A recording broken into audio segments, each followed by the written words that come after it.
When people share with me what's happening deep in their souls, they often say things like, I feel like something is missing, or I feel that there must be more to life, or I feel like I have so much more to offer.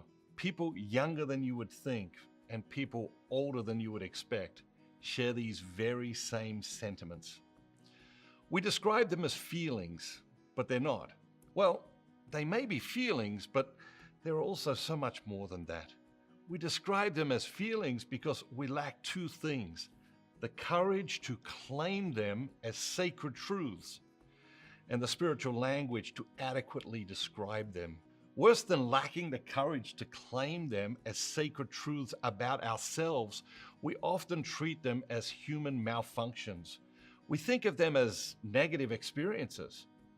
We view them as problems to be solved. We think that something is wrong with us and that we need to be fixed. Nothing could be further from the truth. When you experience this type of yearning and restlessness, you don't need to be fixed, and you're not malfunctioning. When you sense that something is missing, that there must be more to life, and that you have so much more to offer, something is very, very right. The message you are receiving is from the very deepest part of you. The most authentic part of you is trying to get your attention. You're being beckoned to the truest part of you, that part of you that is simply incapable of betraying itself and outright refuses to settle for anything less than the very best version of you. Your soul is trying to get your attention, and ignoring the soul never ends well.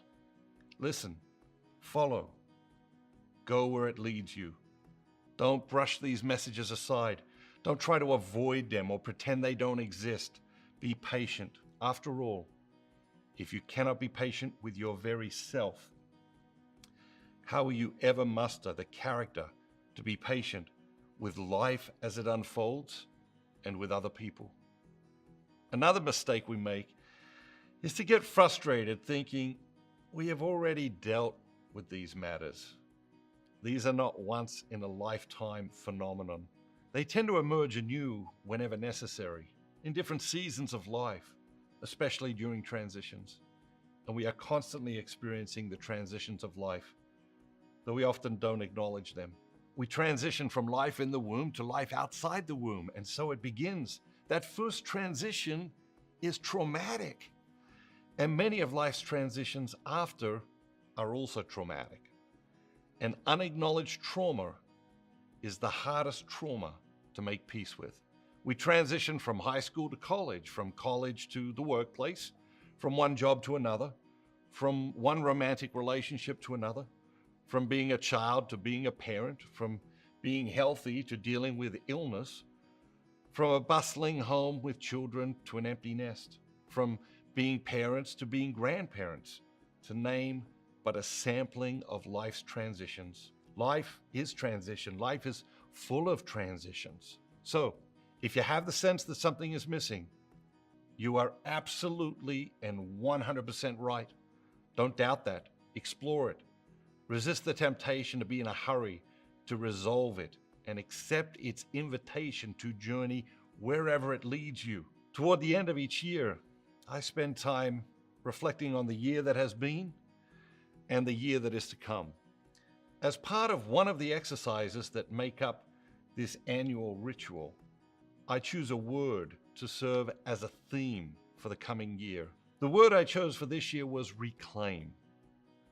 Life is a series of gains and losses. Those gains and losses take many forms. Friends come and go. Opportunities come and go. And we gift little pieces of ourselves to the special people in our lives, while other people steal pieces of ourselves. Sometimes logical, sometimes paradoxical. We gain things we wish we could lose, and lose things we spend the rest of our lives mourning or trying to recover. Reclaim is defined as to retrieve, recover, or obtain the return of something previously lost, given, or stolen. It's a good definition, but I'd like to add one small but important amendment to it. To reclaim something is to retrieve, recover, or obtain a right relationship with something previously lost, given, or stolen. What do you need to reclaim? It's time to reclaim whatever has been stolen, lost, or given in error, either because we deceived ourselves or were manipulated by others. It's time to reclaim your life. It's time to reclaim your sense of self. There are so many ways we need to reclaim. I began by brainstorming a list with some colleagues, and we quickly arrived at more than 100 aspects of life and self that needed to be reclaimed. You can find that entire list on my blog at matthewkelly.com. Now, I invite you to consider the other option. Reclaim. Or what? What is the other option? If you don't reclaim what you uniquely need to reclaim, what will happen? What won't happen? What damage will be done to the best and purest parts of you? If we reclaim what is rightfully ours and help others to do the same, I believe we will enter a new period of human flourishing. This is my hope, my dream, my prayer for you. May you flourish as the person you were created to be, unique and wonderful, like never before. So if you have the sense that something is missing, or that there must be more to life, or that you have so much more to contribute, I'm incredibly excited for you. Don't ignore it. Don't avoid it or push it away. Embrace it as a precious gift. If you do, I promise you, something wonderful is about to happen.